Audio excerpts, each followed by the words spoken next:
2022 sama gue Lucky yang siapa pacar energi kalian di bulan Januari.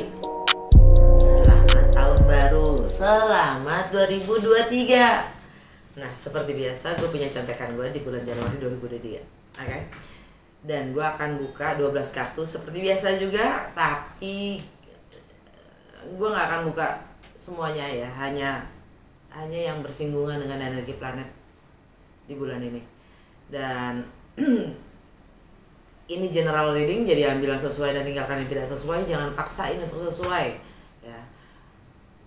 Kalau nggak sesuai, gue saranin nggak hanya nonton sun sign kalian yaitu Aquarius, tapi juga nonton moon sign kalian, setiap orang berbeda, dan rising atau juga ascendant sign kalian, dan cross watcher siapapun kalian yang sedang berurusan dengan Aquarius. Kalian welcome untuk join karena energi kita suka ketukar, jadi sangat mungkin pesannya juga buat kalian. Ketukar di sini maksudnya adalah cerminan ya. Anyway, langsung aja gue mulai dengan Lenormand untuk melihat fokus kalian di bulan Januari atau apa yang terjadi pada Aquarius di bulan Januari. 3 kartu aja please.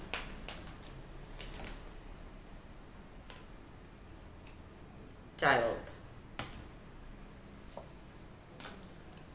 Double Faces, Anchor, Under the Deck, Moon. Jadi fokus kalian di Double Faces ini maksudnya dualitas ya. Muka kanan ada matahari, muka kiri ada moon, bulan. Jadi setiap orang, setiap individu punya dualitas itu, sisi gelap dan sisi terang. Nah, yang mana mungkin fokus kalian pada dualitas itu ya, di dalam diri kalian sendiri.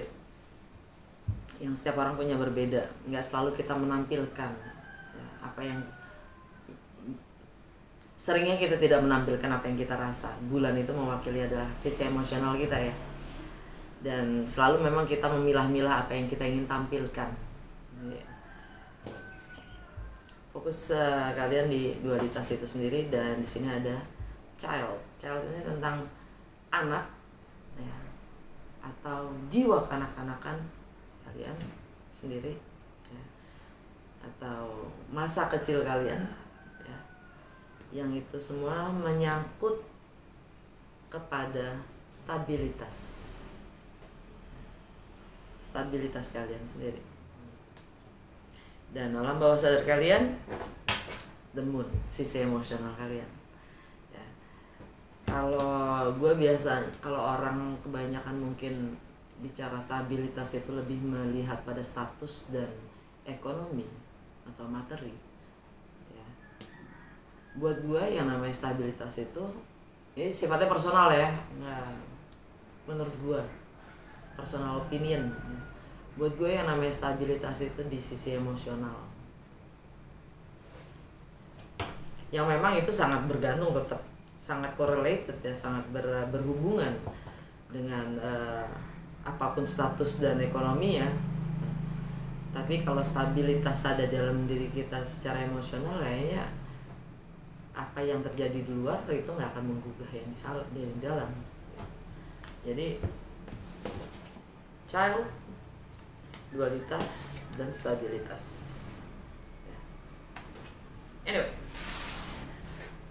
itu dari Lenormand ya. Sekarang kita lanjut ke 12 kartu. Kali ini gue pakai The Muse Tarot ya, The Muse Tarot. Bukan Lucky Tarot, gue agak bosan dengan itu. Apa yang aku perlu ketahui di bulan Januari ini dengan segala pergeseran planet, energi planet yang ada, dampaknya untuk Aquarius di dalam kesehariannya apa sih? Ya. The Tower. Di rumahnya Aquarius itu sendiri ada The Tower. Di rumahnya Pisces untuk Aquarius ada The Wheel of Fortune.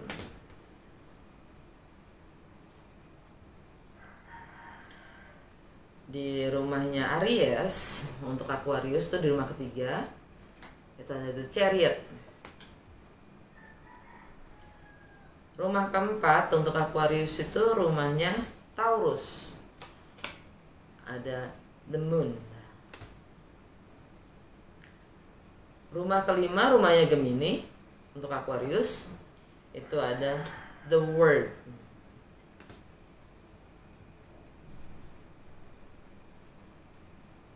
The World. Di rumah keenam, di rumah keseharian, di rumahnya Cancer, itu ada Temperance.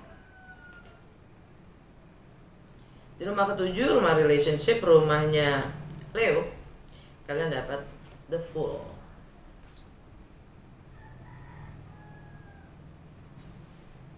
Di rumah ke-8, di rumahnya Virgo, kalian dapat The Hangman.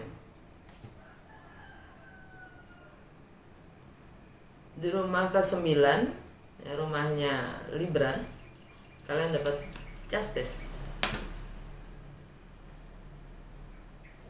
Rumah ke-10, rumah karir, rumah reputasi. Rumahnya Scorpio, kalian dapat The Sun. Rumah ke-11, rumahnya Sagittarius buat Aqua, itu ada The Empress. Rumah ke-12, rumahnya Capricorn buat Aqua, itu ada The Devil.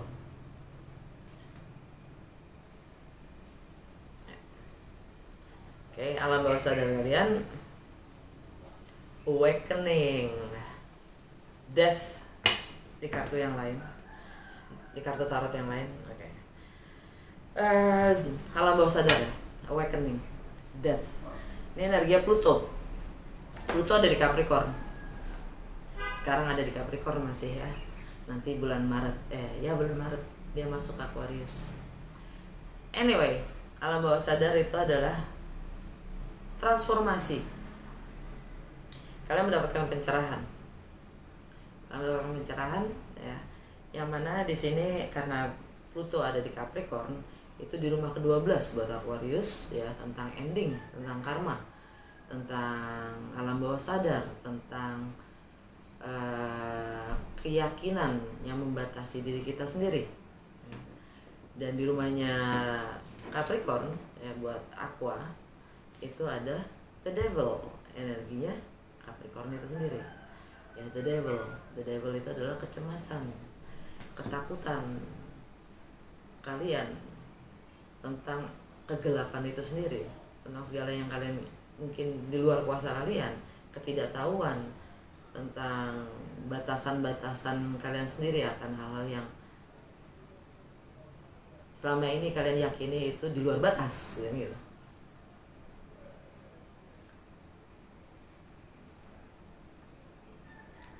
Lagi ada transformasi di situ, ada pencerahan di situ, ada awakening. Alam bawah sadar kalian ada awakening, kalian menyadari suatu. Anyway, langsung aja ke tanggal 2 ya, memang udah lewat. Maaf sekali lagi kalau gue telat ya, karena memang banyak yang harus gue kerjain dan waktunya memang kayaknya nggak pas aja gitu untuk baca. Ada aja narasinya. Tanggal 2 kemarin itu Venus masuk Aquarius, meninggalkan Capricorn ya. Jadi kalau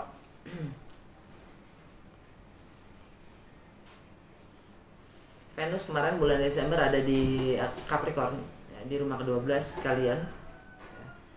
Tanggal 2 kemarin Venus, planet money, value, materi, relationship and harmony, masuk ke Aquarius.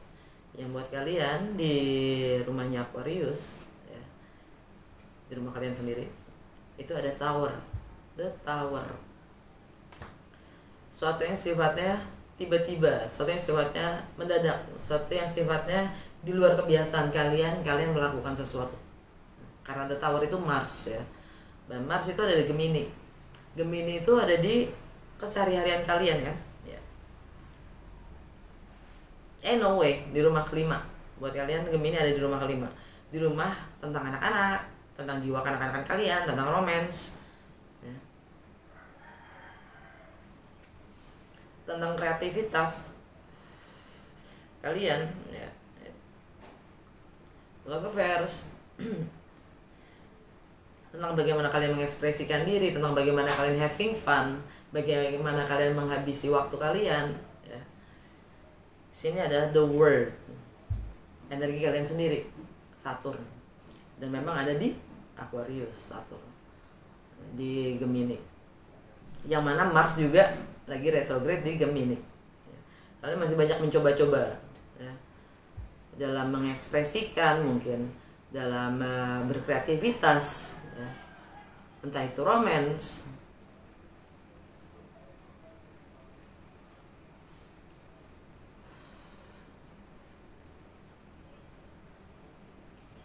artinya di sini adalah karena Venus ada di Aquarius ya, itu adalah tentang citra diri kalian sendiri ya. Kalian ingin melakukan dobrakan-dobrakan ya, dalam bagaimana kalian mencitrakan diri kalian sendiri, entah itu dalam kalian mengkomunikasikan ya, entah bagaimana kalian berkreasi ya, entah dalam hal romance yang bikin kalian grounded, Saturn, yang mendukung bagaimana kalian ingin tampil, disiplin dan tanggung jawab kalian sendiri. Dobrakan-dobrakan itu yang kalian ciptakan itu untuk adalah bagian dari bagaimana kalian mengekspresikan diri untuk menjadi disiplin dan tanggung jawab terhadap bagaimana kalian ingin terlihat.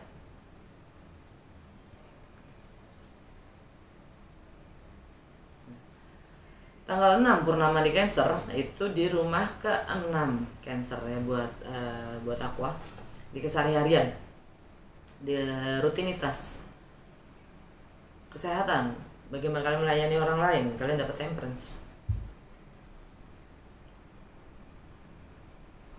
Purnama itu selalu konotasinya tentang release, letting go. Letting go di sini juga bisa menerima ya. Release itu tidak hanya melepaskan tapi juga menerima. Dan purnama biasanya energinya 2 minggu. Jadi walaupun udah lewat, jangan khawatir untuk merasa ketinggalan. Don't afraid to LOMO gitu. Jangan khawatir. Energinya tuh nggak pernah cuma sehari gitu, enggak. Oh ya, dan Venus di Aquarius itu sampai akhir Januari ya. Jadi itu dobrakan itu akan masih terlihat sampai akhir Januari kurang lebih, bagaimana kalian menilai ya, bagaimana kalian memberi value, memberi nilai akan diri kalian sendiri. Itu mencerminkan dari dobrakan-dobrakan yang kalian ciptakan. Itu tadi masalah Venus tadi ya, masih gue balik ke sana. Anyway, dengan purnama di Cancer ini dalam keseharian kalian itu Temperance kalian dapat. Proses kalian healing, proses kalian menyadari tentang kebiasaan-kebiasaan lama kalian sendiri yang kalian harus tanggalkan. Dan ini energi Sagittarius.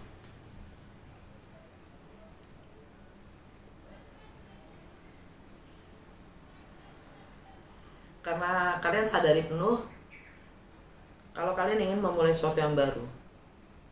Jadi kalian sadari untuk kebiasaan-kebiasaan lama yang kalian harus tanggalkan untuk menciptakan, untuk membangun atau menciptakan suasana yang baru.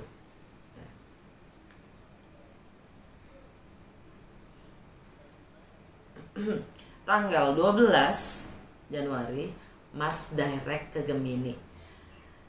Kalau dia kembali ke direct dari retrograde ya, seperti halnya mobil, motor dan segala macam yang udah lama mati ya, udah lama dipakai, itu butuh pemanasan untuk bisa kita pakai.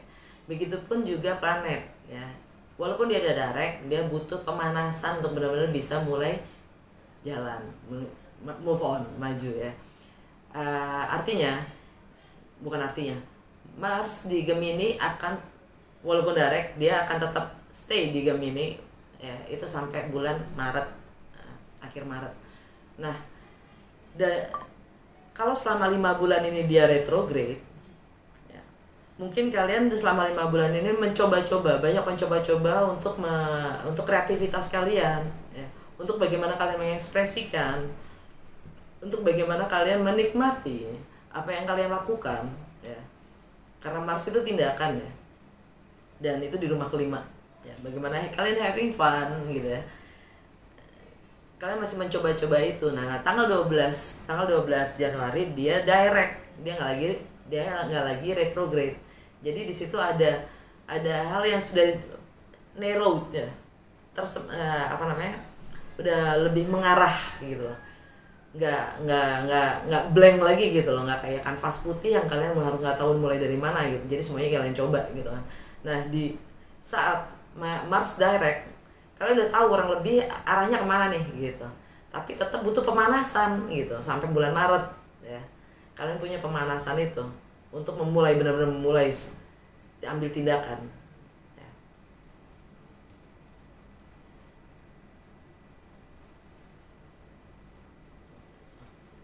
Ini di rumah Gemini, ya, dengan Mars direct di Gemini, ya.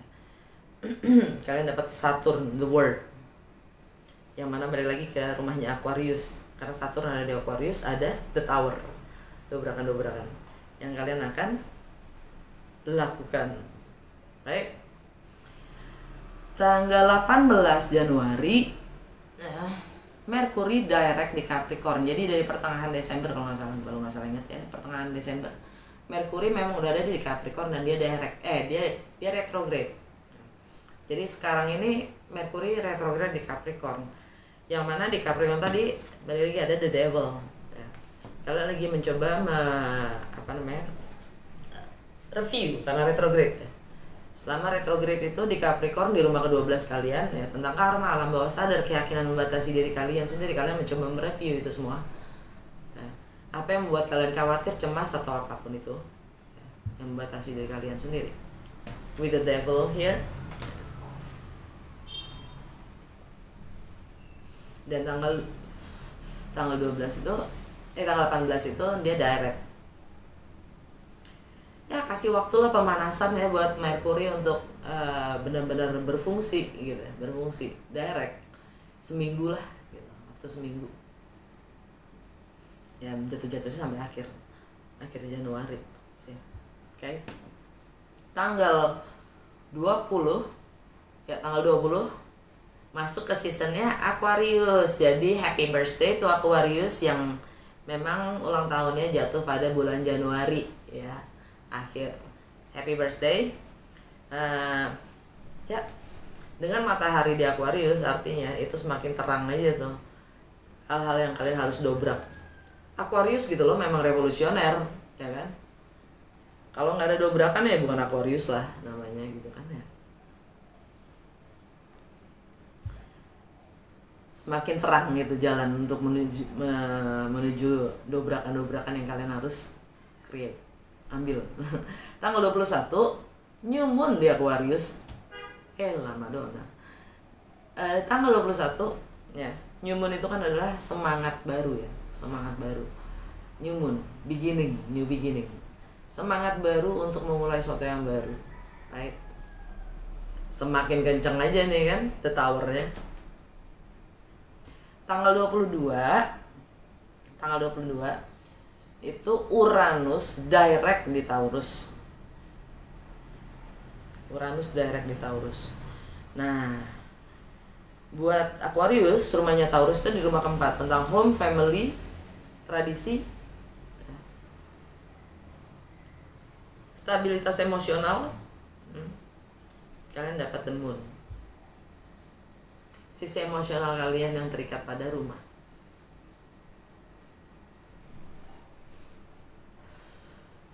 The moon, ya, the moon itu ada di Aquarius saat itu. Tanggal 21 new moon di Aquarius, ya. Nah, tanggal 22 masih di situ. Jadi kalian juga istilahnya, karena ini energinya Uranus, ya. Uranus adalah keunikan dari diri kalian sendiri, ya, itu direct. Jadi kurang lebih sisi emosional kalian itu hanya mempertegas, highlight, ya, meng-highlight dari passion kalian, ya, keinginan kalian untuk memulai sesuatu yang baru.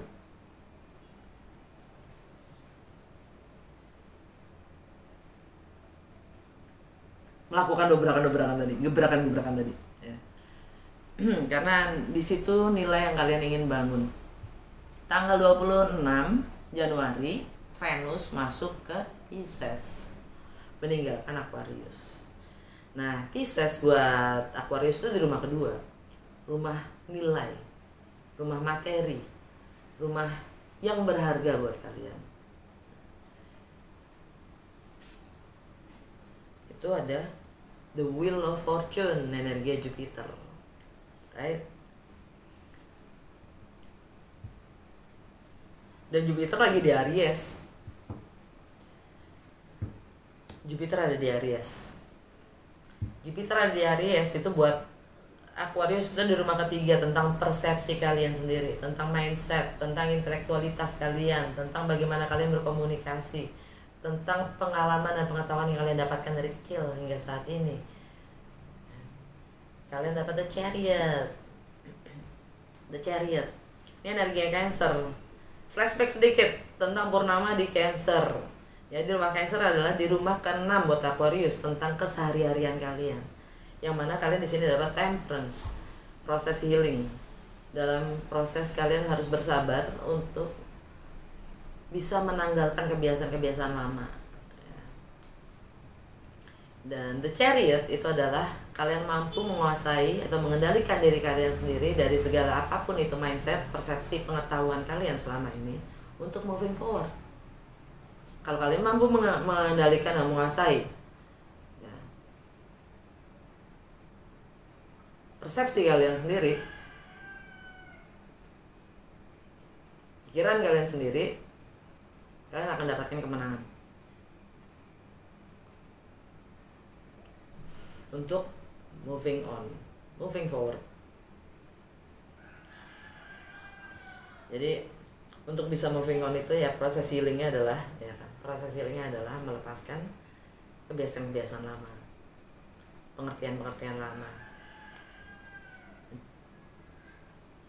Dan karena Jupiter itu adalah bagaimana kita melampaui batasan-batasan kita kan. Venus di Pisces. Bagaimana kita menilai apa yang bernilai buat kita, apa yang berharga buat kita. Bagaimana kita melampaui batasan-batasan itu, yang mana adalah persepsi kalian sendiri, yang kalian dapatkan dari kecil, right? Alright, sekarang langsung ke Literary Witches Oracle Card, kartu terakhir ya. Petunjuk dan saran untuk Aquarius di bulan Januari. Virginia Woolf. Vision. Alam bawah ya, petunjuk ya. Kalian diminta untuk lebih fokus pada visi kalian. Alright. Oke, segitu aja. Lagi-lagi ini general reading. Kalau kalian butuh personal reading, kalian tinggal WA di box description, itu ada nomor WA gua.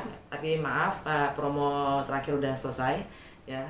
Untuk mengetahui harga dan segala macam, WA gua aja langsung. Dan semoga resonate dan berguna. Kalau iya jangan lupa untuk like, comment, and share.